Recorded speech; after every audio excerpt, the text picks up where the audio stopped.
Hi friends, ഞാൻ ഇന്ന് ഉണ്ടാക്കാൻ പോകുന്നത് അല്പം പച്ചരി വെച്ചൊരു സോപ്പാണ് ഉണ്ടാക്കാൻ പോകുന്നത്. 2 മണിക്കൂർ മുമ്പേ ഞാൻ ഇത് വെള്ളത്തിലിട്ട് കുതിർത്ത് വെച്ചതാണ്. ഇത് കഴുകി വാരി അല്പം പാലും കൂടെ ഒഴിച്ച് അരച്ചെടുക്കണം. അരച്ചെടുത്തിട്ട് അതിനെ നല്ല അരിപ്പയ്ക്കകത്തൊഴിച്ച് അരിച്ച് അതിൻ്റെ ജ്യൂസ് മാത്രം മതിയേ. അങ്ങനെ ഞാൻ ആ അരച്ചെടുത്ത ജ്യൂസ് മാത്രമായിട്ട് എടുത്തുകൊണ്ട് വന്നതാണ്. ഇനിയും ഇതിന് വേണ്ടിയത് എന്തെല്ലാമാണ് എന്ന് ഞാൻ ഇപ്പോൾ കാണിച്ചു തരാം. ഇത് സോപ്പ് ഉണ്ടാക്കുന്ന ഇതൊരു സോപ്പ് ബേസ് എന്ന് പറഞ്ഞൊരു സാധനമാണ്. ഇത് ഗ്ലിസറിൻ്റെയാണ്. ഗ്ലിസറിനാകുമ്പോൾ നമ്മൾ എല്ലാ സ്കിന്നുകാർക്കും ഉപയോഗിക്കാൻ പറ്റും. നല്ല സോഫ്റ്റ്നെസ്സും ബ്രൈറ്റ്നെസ്സും ഒക്കെ കിട്ടും. അതുപോലെ തന്നെ സോപ്പ് ബേസ് വേണം. പിന്നെ വൈറ്റമിൻ ഇ വേണം. ഇതിന് മണം കിട്ടാനായിട്ട് ഒരു പെർഫ്യൂം വേണം. പിന്നെ അതുപോലെ തന്നെ വെജിറ്റബിൾ ഗ്ലിസറിൻ വേണം. ഈ സോപ്പ് ബേസ് ഞാൻ പീസാക്കി വെച്ചതാണ്. ഇതേപോലെ നമ്മൾ കട്ട് ചെയ്ത് എടുക്കണം. വളരെ സിമ്പിൾ മെത്തേഡാണ്. ഒരു പാത്രം അടുപ്പിൽ വെച്ച് വെള്ളം തിളച്ച് വരുമ്പോഴത്തേക്കിന് ഇതിനകത്തേക്കൊരു പാത്രം ഇറക്കി വെക്കണം. അതിന് പിടിയുള്ളതാണ്, നല്ലതാണ്. പക്ഷേ എൻ്റെ ആ പാത്രത്തിന് പിടിയില്ല.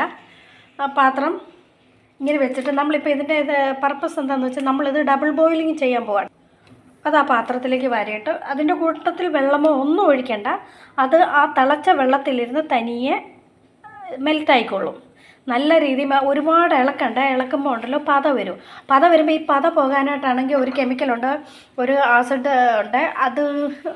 അതൊഴിക്കുന്നത് നല്ലതല്ല. കുഞ്ഞുങ്ങൾക്കൊക്കെ അത് ബുദ്ധിമുട്ടാവുന്നത് കൊണ്ട് ഞാൻ ഒരു കെമിക്കലും ഇതിൻ്റെ അകത്ത് ചേർത്തിട്ടില്ല.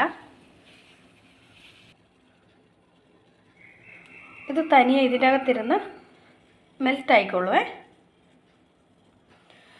ഇപ്പോൾ ഇത് നല്ല രീതിയിൽ മെൽറ്റായി വന്നിട്ടുണ്ട്. ഇതിൻ്റെ അകത്തേക്ക് നമുക്കിനിയും മണം കിട്ടാനായിട്ട് ലാവണ്ടറിൻ്റെ ഒരു 2 ഡ്രോപ്പ് അത് മതി. അത് കൂടുതൽ വേണ്ട.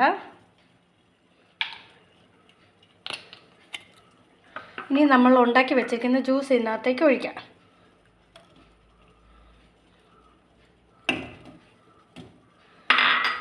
പിന്നെ നമ്മൾക്ക് 2 വൈറ്റമിൻ ഇയുടെ പൊട്ടിച്ചൊഴിക്കാം.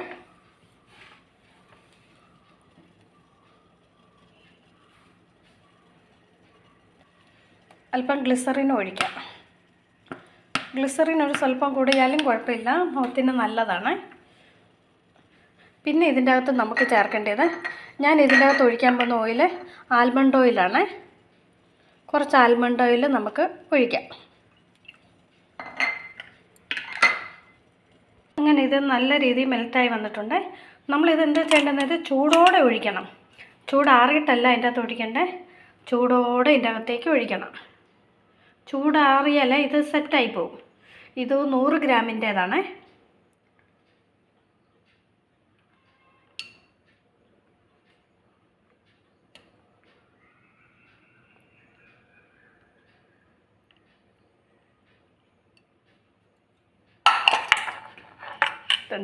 ഇതാണ് നമ്മുടെ സോപ്പ്.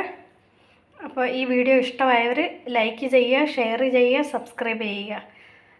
അതുപോലെ തന്നെ ഇതിനാവശ്യമായ എന്തെങ്കിലും സാധനങ്ങൾ നിങ്ങൾക്ക് തനിയെ വീട്ടിലുണ്ടാക്കാൻ താല്പര്യമുള്ളവർ ഇതിന് വേണ്ടിയ എല്ലാ സാധനങ്ങളും എൻ്റെ കയ്യിലുണ്ട്. വേണ്ടിയവർ കമൻ്റ് ഇടുക, ഞാൻ അവർക്ക് ഓൺലൈൻ വഴി അയച്ചു തരുന്നതാണ്.